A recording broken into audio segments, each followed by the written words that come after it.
తిన్నోళ్ళందరూ లోపల రండి. ఇగో hello hello hello. జై తెలంగాణ. వేదిక మీద ఉన్న పెద్దలకు, గౌరవనీయులు మందకృష్ణన్న గారికి, అలాగే ఈ కార్యక్రమ నిర్వాహకులు మా అన్న పృథ్వీరాజ్ అన్న గారికి, అలాగే ముచ్చాల సత్యనారాయణ సార్ తోటి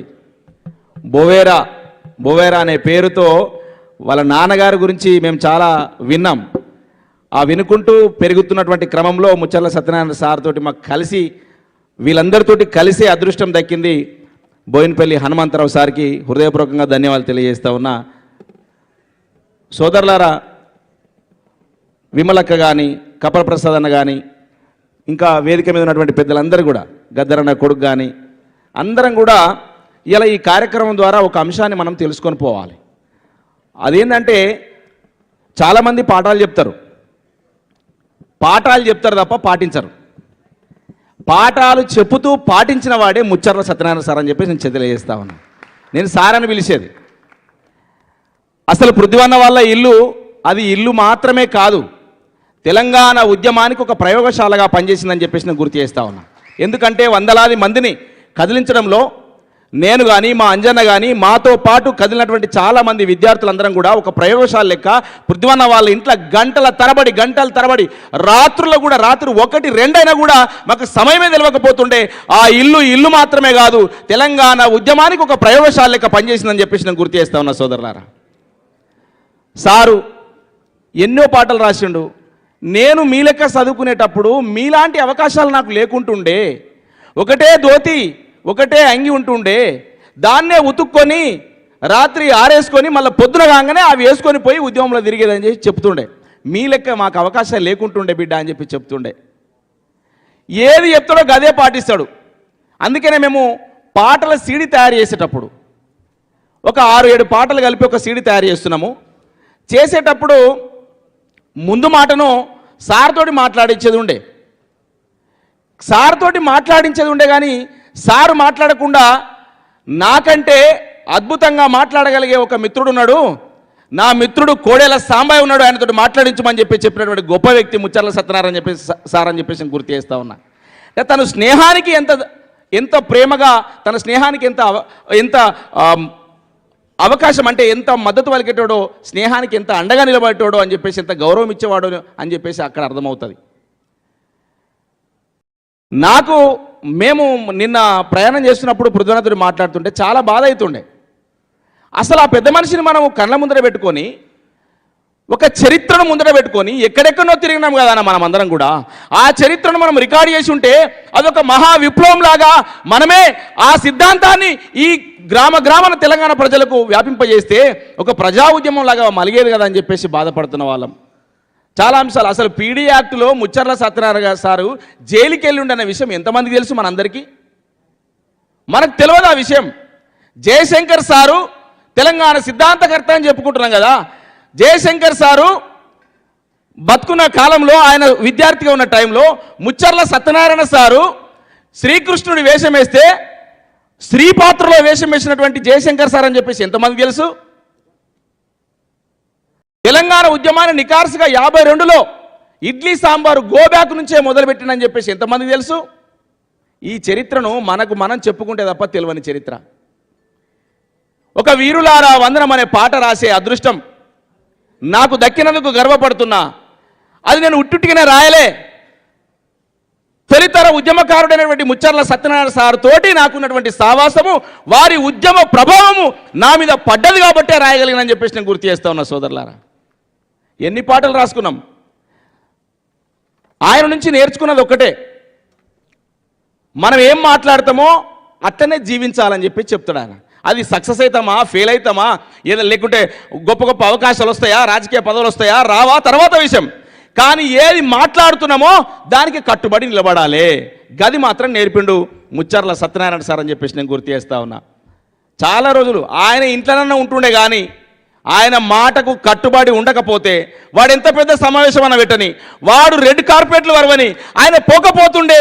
నిక్కచ్చిగా నిజాయితీగా నిలబడ్డ వ్యక్తి. మేము ఇంట్లో ఉండగానే కపల ప్రసాద్ వస్తుండే, వచ్చి గంటల తరబడి డిస్కషన్ అవుతుండే, ఇట్లా చేద్దాం సార్ అట్లా చేద్దాం సార్ అన్నీ చెప్తా ఉండే. చెప్పినాక ఆయనకు ఏదైనా విషయం నచ్చలేదనుకో నిర్మోహమాటంగా చెప్తుండే, ప్రసాద్ గారు ఇది నాకు ఎందుకో పొరపాటు అనిపిస్తుందని చెప్పి చెప్తుండే.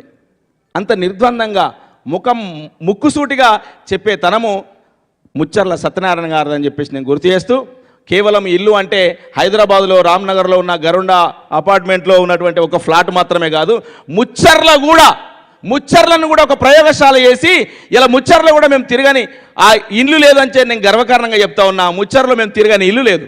సభలు పెట్టినాం, సమావేశాలు పెట్టినాం. అందుకేనేమో ముచ్చర్ల సత్యనారాయణ సారు పుట్టిన ఊరు కాబట్టేనేమో తెలంగాణ ఉద్యమం నడుస్తున్నప్పుడు తెలంగాణ వ్యతిరేకులు ఆ ఊర్లోకి వస్తుంటే మేము రానియం బిడ్డ అని చెప్పేసి స్లోగన్లు ఇవ్వడమే కాదు, పాత చెప్పులు పాత సీపుర్లు జమ చేసి వాళ్లకు స్వాగత తోరణం కట్టినటువంటి గ్రామం ముచ్చర్ల గ్రామం. ఇది ముచ్చర్ల సత్యనారాయణ గారు ఇచ్చినటువంటి ధైర్యం అని చెప్పేసి నేను గుర్తు చేస్తా ఉన్నా. తెలంగాణ అనకపోతే, జై తెలంగాణ అనకపోతే ఊర్లో అడుగుపెట్టనీయం బిడ్డ అని చెప్పేసి గ్రామస్తులు ఇలా ఆ ధైర్యం ఎక్కడిది? ఏ వారసత్వ పునాదులు ఉంటే కనుక, ఎంత పెద్ద పునాది ఉంటే దాని వెనక ఎంత పెద్ద ధైర్యం కలిగే వ్యక్తులుంటే అట్లా ఉంటుందో మనం గుర్తు చేసుకోవాలి. ఇల్లు పక్కనే ముందు ఒక ఇల్లు ఉంటుంది. అది ఇది ఎవరిది సారు అని అంటే ఇది మనదే అని అన్నాడు. అది ఏమైందని అంటే అది లైబ్రరీకి ఇచ్చేసినామని అన్నాడు. ఆయన మొత్తం ఏది ఉంచుకోలే, మొత్తం అన్నీ సమాజం కోసం దారదత్తం చేసిండు. ఈ సమాజం నుంచే తీసుకున్నా ఈ సమాజానికే దారదత్తం చేస్తాడు. నేను వింటుంటే అన్న చెప్తా ఉండే, పందులు కాసే నా ఎరకల అన్నల దగ్గరికి వెళ్ళి వాళ్లకు చదువు నేర్పాలే అని చెప్పేసి ఎరకలి భాష నేర్చుకున్నటువంటి గొప్ప మహానీయుడు మనం ముచ్చర్ల సత్యనారాయణ సార్ అని చెప్పేసి నేను గుర్తు చేస్తా ఉన్నా. అంత గొప్ప వ్యక్తితోటి మాకు కలిసి జీవించే ఆ 4 రోజుల పాటు కలిసి జీవించే అదృష్టం దక్కినందుకు నేను నిజంగా అదృష్టవంతుడిగా గుర్తు చేస్తూ, ఒక తల్లి కడుపున పుట్టలేం కావచ్చు, కానీ పృథ్వన్నకు నేను ఒక సొంత తమ్మునిలాగానే ఉన్నా. ఏరు పడితే తనో ఇల్లు నేనో ఇల్లు ఉన్నట్టుగా కొంతకాలం ఉన్నప్పటికీ కూడా మళ్ళా పండుగ అయినప్పుడు ఒక దగ్గరికి వచ్చినట్టుగానే అన్న దగ్గరికి వచ్చిన, ఇలా దసరా అయినప్పుడు అట్లనే ఉగాది అయినప్పుడు పచ్చడి తాగినట్టుగా ఇంటికి వచ్చి తల్లిదండ్రులు ఆశీర్వాదం తీసుకున్నట్టుగా అన్నతో తమ్మునిలాగానే ఇలా బతుకున్నంత కాలం నిజాయితీగా బతకడం నేర్పిన ముచ్చర్ల సత్యనారాయణ సార్ మాటని గౌరవిస్తూ బతుకుదాం. అదే నిజమైన జీవితం. ఎవడో పదవిస్తున్న కొంత ఆశపడి రకరకాల ఆలోచనలతోటి పోతాం. తొందర ఏదైనా కావాలి, ఈ సమాజానికి ఏమైనా చేయాలన్నటువంటి తొందరపాటు నిర్ణయాలు తీసుకొని రకరకాల రాజకీయ ప్రయోగాలు చేసినాం. కానీ ఎక్కడ చూసినా స్వార్థపరలే. అందుకనే సార్ రాసినటువంటి ఒక పద్యం ఉంటుంది, ఆంధ్రులను నమ్మి నువ్వు అడగంటి పోతావో, ప్రత్యేకమై ఉండి ప్రగతి సాధిస్తావు, బ్రతుకు సాధిస్తావు అని చెప్పేసి ఒక లైన్ ఉంటుంది. అంటే మనము నిజాయితీగా మనం ఎంచుకున్న మార్గం ద్వారా మనం ఎంత నిజాయితీ ఉంటే ఆ నిజాయితీ రిజల్ట్ వస్తుందని చెప్పేసి చెప్పిన సారు. అట్లనే నేను ఓ యుద్ధం అని ఒక పుస్తకం రాసిన, నా సంపాదకత్వంలో ఒక పుస్తకం వచ్చింది. తెలంగాణ ఉద్యమం జరుగుతున్న టైం అది. ఆ టైంలో నేను సార్ది మీరు ముందు మాట రాయాలి సార్ అని చెప్పేసి అన్న. అంటే నేను జ్ఞాపకం ఉన్న కాడికి చెప్తా, నువ్వు రాసుకో అన్నాడు. పక్కనే కూర్చొని మొత్తం తను చెప్పినటువంటి చరిత్ర మొత్తం ముందు మాటగా రాసుకున్నా. చాలా ఆయన చెప్పినటువంటి ప్రతి అంశం నేను గుర్తు చేసుకుంటూ మళ్ళీ సార్ ఇదేమో అన్నారు, నిన్న అన్నారు, మళ్ళీ ఇలా మర్చిపోతారు సార్, ఏదో గుర్తు చేసుకోరు సార్ అంటే మళ్ళీ గుర్తు చేసుకొని కరెక్ట్ ఇది రాసుకో అని చెప్పేసి చెప్తా ఉండే. అట్లా తన జీవితం అంతా పోరాటమే, తన జీవితం అంతా ధిక్కార స్వరమే.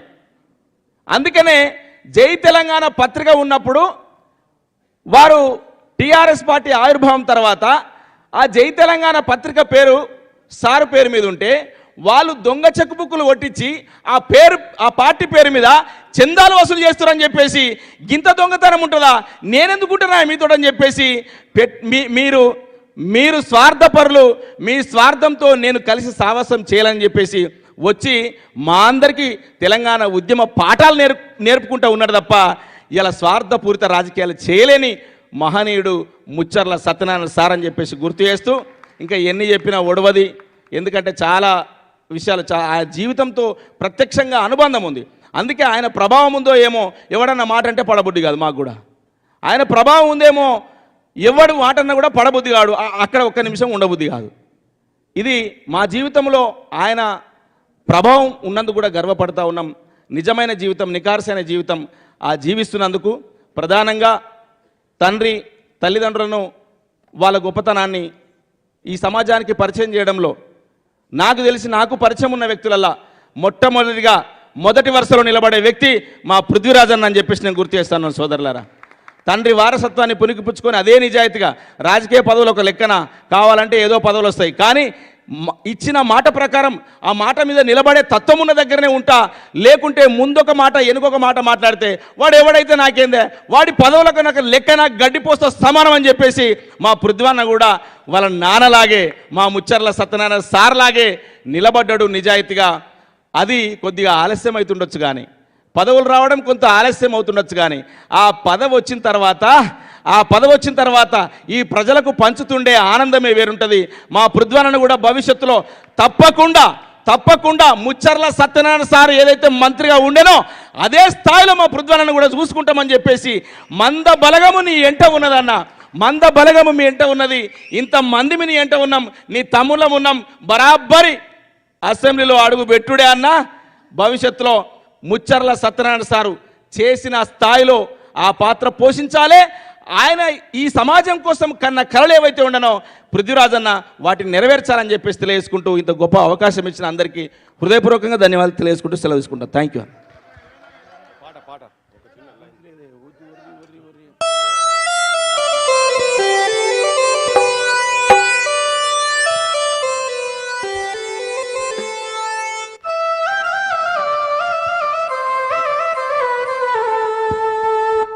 పాడిరుగా పాట ఆల్రెడీ అందరం వాడుకుందాం మనం.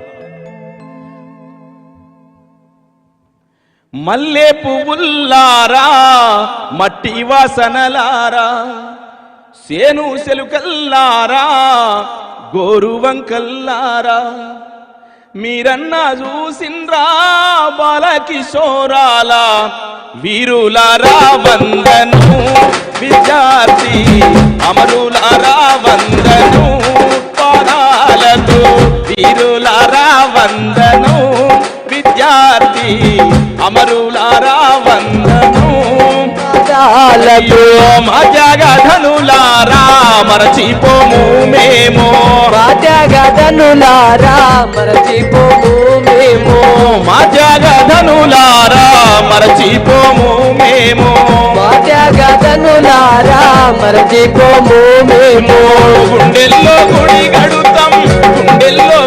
గడుతాం పోరు దండం పెడుతాం వీరులారా వందనం విద్యార్థి అమరులారా వందనం పాదాలకు.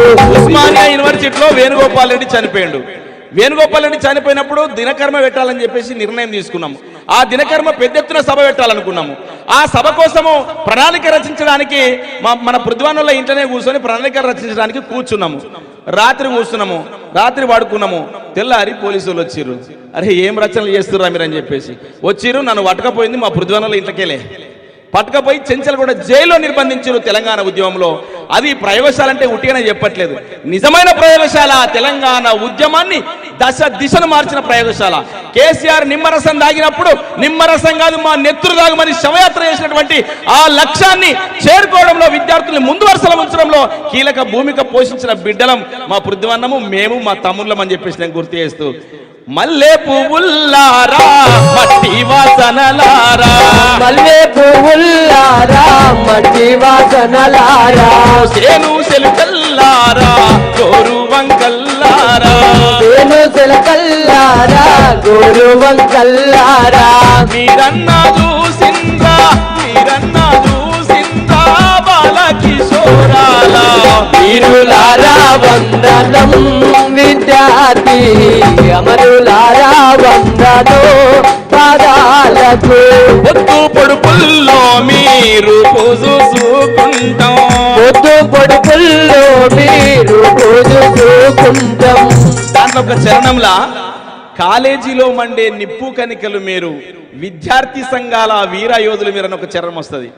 సార్ వింటుండే, సార్ ఎట్లుంది సార్ వినురు సార్ అంటే అచ్చా సూపర్ ఉంది, ఇది పెట్టాలి, ఈ చరణం పెట్టాలని చెప్తున్నా. గట్టిగా ఒకసారి సపోర్ట్ కొట్టారు ముచ్చర్ల సత్యనారాయణ సార్ ఆత్మ అందించాలి. కాలేజీలో మండే నిప్పు కనికలు మీరు కాలేజీలో మండే నిప్పు కనికలు మీరు విద్యార్థి సంఘాల వీరాయోధులు మీరు విద్యార్థి సంఘాల వీరాయోధులు మీరు నెత్తూటి మడుగుల్లో